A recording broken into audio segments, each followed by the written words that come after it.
మిత్రులారా, నవంబర్ 30, 2023 నాడు ఏ ఉత్సాహంతో, ఏ అభిమానంతో, ఏ గుండె ధైర్యంతో ఈ పాలమూరు బిడ్డను ఆశీర్వదించాలని ఈ గడ్డంతా అండగా నిలబడి ఈ జిల్లా అంతా ఏకోన్ముఖమై ఎంతో కాలం నుంచి ఎదురు చూస్తున్న అవకాశం ఒక్కసారి వచ్చింది.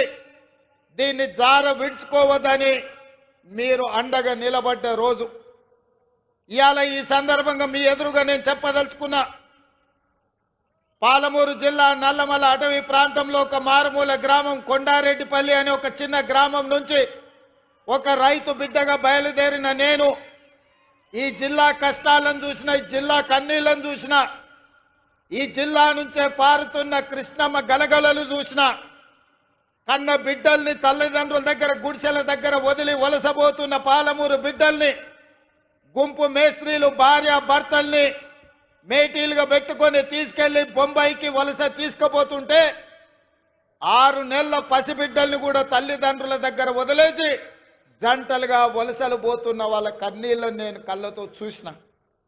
ముఖ్యంగా అచ్చంపేట, నాగర్ కర్నూలు, వనపర్తి ప్రాంతంలో గుంపు మేస్త్రీల నాయకత్వంలో తట్ట పని, పార పని, మట్టి పని కోసం బొంబాయి దిక్కు వలసలు పోతుంటే ఆనాడు బస్సులు ప్రత్యేకంగా వందలాది బస్సులు ఈ జిల్లా నుంచి వలసలు తీసుకెళ్లడానికి రైతాంగాన్ని తీసుకెళ్తుంటే వనపర్తిలో నేను చదువుకునేవాడిని.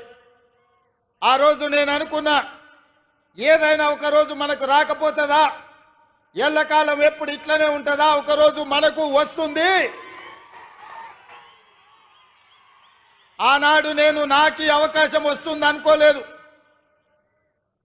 మన పాలమూరు బిడ్డకు ఒకరోజు అవకాశం వస్తుంది. ఆ అవకాశాన్ని అందిపుచ్చుకొని ఈ జిల్లా వలసలను నిలువరించి ఈ జిల్లా బిడ్డల్ని సొంత ఊర్లో, సొంత వ్యవసాయం, సొంత కుటుంబానికి దగ్గరగా ఉండి ఈ జిల్లాను ఆదుకోకపోతారా అని నేను ఎదురు చూసిన. సరిగ్గా 70 సంవత్సరాల తర్వాత ఆనాడు ఉమ్మడి హైదరాబాదు రాష్ట్రం మొట్టమొదటి ముఖ్యమంత్రిగా ఈ జిల్లా బిడ్డ బూర్గుల రామకృష్ణారావు ముఖ్యమంత్రి అయితే 70 సంవత్సరాల తర్వాత మీ బిడ్డ కొండారెడ్డిపల్లి నుంచి బయలుదేరిన ఒక రైతు బిడ్డ మీ అభిమానంతో ఈ తెలంగాణ రాష్ట్రానికి మళ్ళీ నాయకత్వం వచ్చే అవకాశం వచ్చింది. నా జన్మ ధన్యమైందని చెప్పి నేను ఈ సందర్భంగా తెలియజేస్తున్న మిత్రులారా.